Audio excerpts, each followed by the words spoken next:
Assalamualaikum warahmatullahi wabarakatuh. Selamat pagi semuanya. Nah, kali ini Bu Iva akan menjelaskan materi terkait aliran energi. Nah, materi ini masih berkaitan dengan bab ekologi kelanjutan dari video Bu Iva terkait ekologi yang pertama ya. Jadi ini adalah bagian keduanya, yaitu Bu Iva akan membahas terkait aliran energi.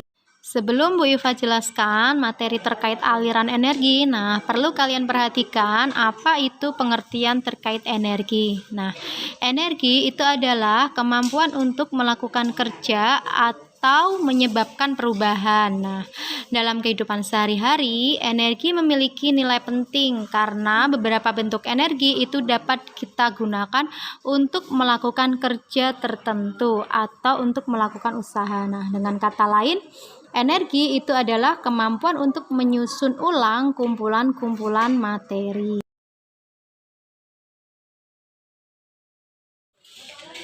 Dalam suatu ekosistem, makhluk hidup itu mempunyai peran yang berbeda-beda. Nah, ada yang mempunyai peran sebagai produsen, ada yang mempunyai peran sebagai konsumen tingkat 1, konsumen tingkat 2, konsumen tingkat 3, serta pengurai. Nah, masing-masing komponen tadi sesuai peranannya, produsen itu mempunyai sifat organisme fotosintetik. Artinya produsen ini dia adalah satu-satunya organisme yang mampu menghasilkan energi melalui fotosintesis. Kemudian ada konsumen tingkat 1 itu biasanya herbivore, kemudian konsumen tingkat 2 adalah karnivor tingkat 1, kemudian konsumen tingkat 3 itu karnivor 2, kemudian pengurai itu biasanya menguraikan zat-zat organik.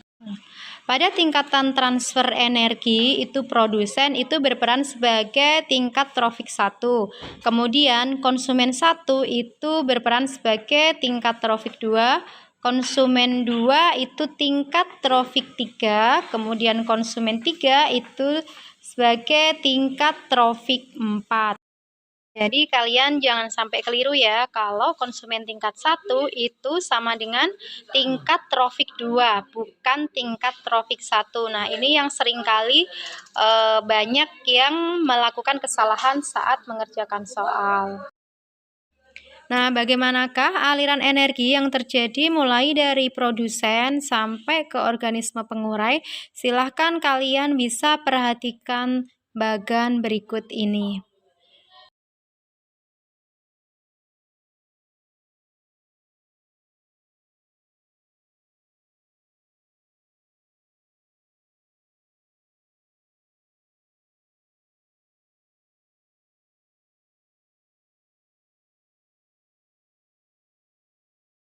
Nah, berikut ini saya akan jelaskan kembali terkait tingkatan trofik. Nah, tingkatan trofik 1 itu ditempati oleh produsen, di mana produsen merupakan organisme autotrof. Di sini ditempati oleh tumbuhan hijau atau makhluk hidup yang mempunyai klorofil. Nah, tingkatan trofik kedua itu adalah konsumen 1 atau konsumen primer. Biasanya di sini diisi oleh organisme herbivor seperti ulat, serangga, dan sebagainya. Kemudian untuk tingkat trofik 3 itu adalah konsumen 2 atau konsumen sekunder. Nah, di sini biasanya adalah organisme karnivor seperti harimau, burung, singa, dan sebagainya. Nah, tingkat trofik 4 itu adalah konsumen 3 atau konsumen tersier. Nah, organisme pada tingkatan trofik ini adalah organisme karnivor besar seperti elang, burung hantu, dan sebagainya. Nah, selanjutnya adalah rantai makanan. Rantai makanan adalah jalur pemindahan atau transfer energi dari satu tingkat trofik ke tingkat trofik berikutnya melalui peristiwa makan dan dimakan. Berdasarkan tipe organisme atau produsen yang menjadi tingkat trofik pertama, terdapat dua jenis rantai makanan, yaitu yang pertama adalah rantai makanan tipe perumput. Nah, yang kedua itu adalah rantai makanan tipe detritus. Apa perbedaannya antara rantai makanan tipe perumput dan tipe detritus? Jika rantai makanan tipe perumput itu adalah rantai makanannya dimulai dari organisme produsen atau tumbuhan hijau. Contohnya adalah padi dimakan belalang, belalang dimakan katak, katak dimakan ulat. Sedangkan rantai makanan tipe detritus itu adalah rantai makanan yang dimulai dari detritus atau serpihan organisme yang sudah mati.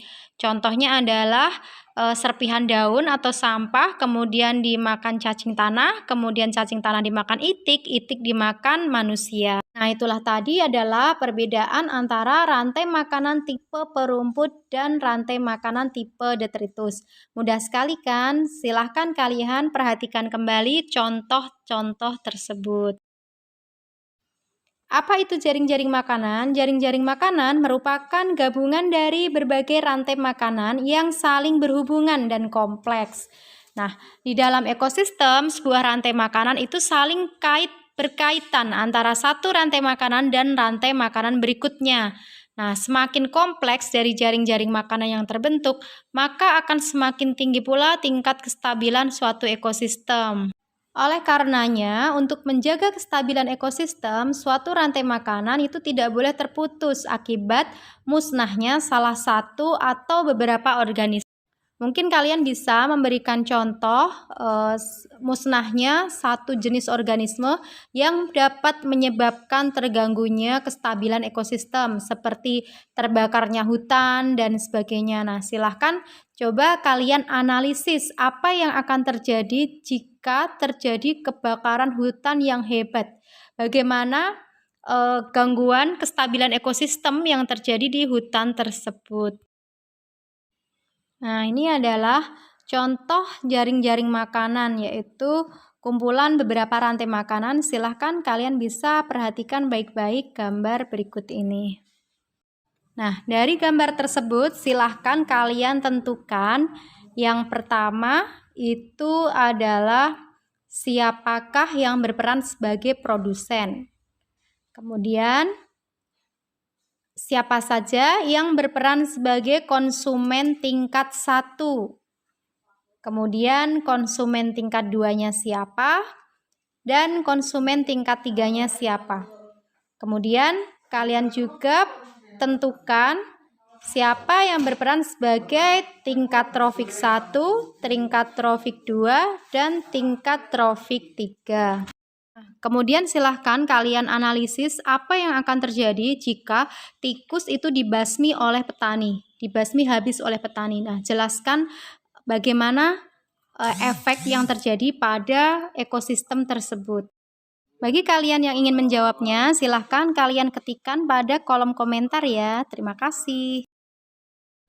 Nah, demikian tadi adalah materi singkat yang dapat Bu Iva sampaikan terkait aliran energi. Terima kasih banyak atas waktunya. Wassalamualaikum warahmatullahi wabarakatuh. Buat kalian yang belum subscribe, silahkan subscribe dulu ya. Terima kasih.